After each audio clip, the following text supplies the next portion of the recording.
तो यह पुस्तक रामायण मीमांसा है।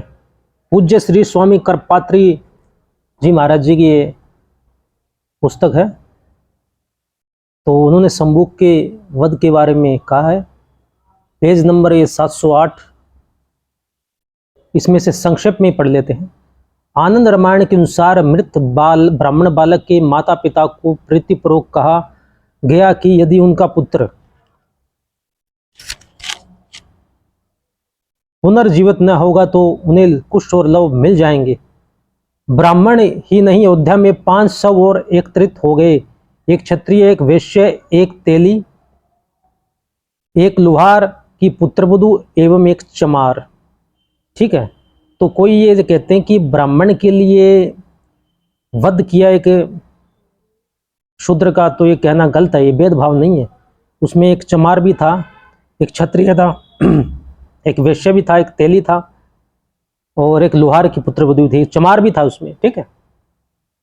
आनंद रामायण के अनुसार ये करपात्री जी के महाराज जी का पुस्तक है, रामायण मीमांसा। मीमांसा मतलब विचार करना। ठीक है। तो भेदभाव था ही नहीं, न शूद्रों के साथ भगवान राम का भेदभाव था, न कोई पक्षपात नहीं करते थे वो किसी का। ठीक है। और जो ऐसा बोलते हैं कि ब्राह्मणों के बालक के लिए शूद्र को मार डाला, तो ब्राह्मणों से तो विरोध ही करते हैं ना वो लोग, ब्राह्मणों से तो द्वेष ही करते हैं ना। तो फिर तो मानवता कहाँ रही फिर? हम कहते हैं समान जातिवाद मिटाना चाहिए, तो आप ब्राह्मणों को टारगेट करोगे, फिर जातिवाद मिटा कहाँ पे?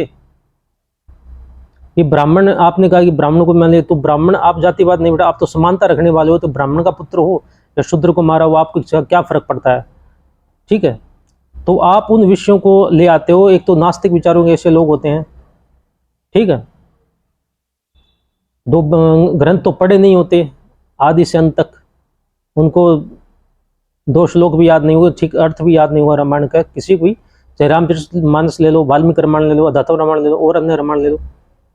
ठीक है। वो खाली टारगेट करना जानते हैं। तो शंभू पे एक भाई ने वीडियो बनाई है बहुत अच्छी, उस चैनल का नाम है वेदुकर्षण, उस पर जाके देख लीजिएगा।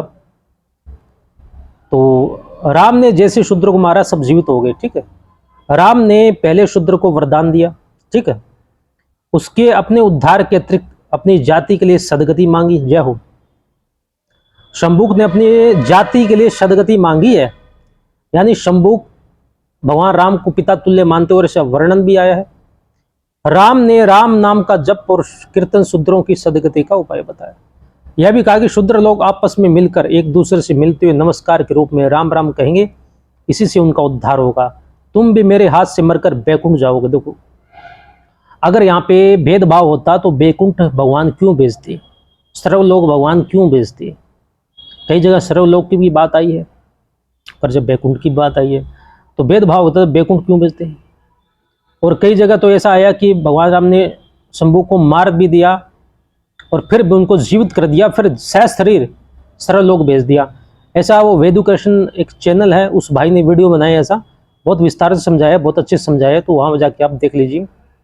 तो कुछ अनभिज्ञ ऐसे राम की क्रूरता का कह सकते हैं। स्वयं राम भी अपने दक्षिण हाथ को क्रूर कहते हैं कि हे दक्षिण हस्त, तुम ब्राह्मण पुत्र के जीवन के लिए शूद्र मुनि पर कृपाण चलाओ, कतराते क्यों? तुम तो उस राम के भाऊ जिसने निर्भग गर्भखीना सीता के निर्वासन में अपनी पटुता दिखाई थी, फिर तुम्हें करुणा कैसी? तो यहाँ भी शूद्र के लिए मुनि का प्रयोग किया गया। हे हस्त दक्षिणम मृतस्य, ठीक है, जीवते वृषज शूद्र मुनो, मुनि का प्रयोग किया गया है। वेदाक्ति शास्त्रोक्त कर्म ही धर्म है। वेद के अनुसार, शास्त्र के अनुसार जो कर्म है वो धर्म है। ठीक है। आदि से स्पष्ट है, तदनुसार चातुर्वर्णम धर्म ही विपरीत आचरण अधर्म है। राम ने शंभुक शूद्र को ही नहीं, कर्म विपरीत ब्राह्मण रावण को भी प्राणदंड दिया था। ठीक है। भी ब्राह्मण को भी तो मारा था भगवान राम ने। रावण कौन था? ब्राह्मण था। लेकिन किसी ब्राह्मण ने कभी विरोध किया कि भगवान राम ने एक ब्राह्मण को मार दिया? नहीं। जो गलत है वो गलत है, जो सही है वो सही है। तो ब्राह्मण रावण को भी प्राणदंड दिया है, अतः उनकी निपक्षता स्पष्ट है, मतलब पक्षपात नहीं है किसी का। शूद्र की तरफ से पक्षपात नहीं है, ब्राह्मण की तरफ से पक्षपात। जो गलत है करेगा, आश्रम की विपरीत करेगा, उसको दंड मिलेगा। धर्म पर चलने वाले वानरों, भालुओं, गीद, काक तथा कोल, भिल, किरात, निषाद आदि सबका ही आदर किया था। कोई भी कर्म अधिकार अनुसार ही पुण्य हो सकता है। अनधिकारी का वेद अध्ययन यानी यज्ञ तथा तप भी पाप हो सकता है। यति को कांचन, ब्रह्मचारी को तांबूल तथा चोर को अभय का दान पाप है। यति माने सन्यासी को आप सोने का दान करोगे तो पाप है। ब्रह्मचारी को तांबूल या पान जो खाते हैं उसको दान करोगे पाप है। चोर को अभय दान दे दिया तो और चोरी करेगा, वो पाप है ही। ठीक है, तो एक यातायात नियामक का अपना काज छोड़कर किसी शिष्ट की रक्षा, अच्छे काम में लगना भी अपराध है। स्व कर्तव्य में निष्ठा ही धर्म है। स्वे स्वे कर्मण्य भृता संशोधिम लभते नरः, गीता 18वें अध्याय का 45वां श्लोक। ठीक है।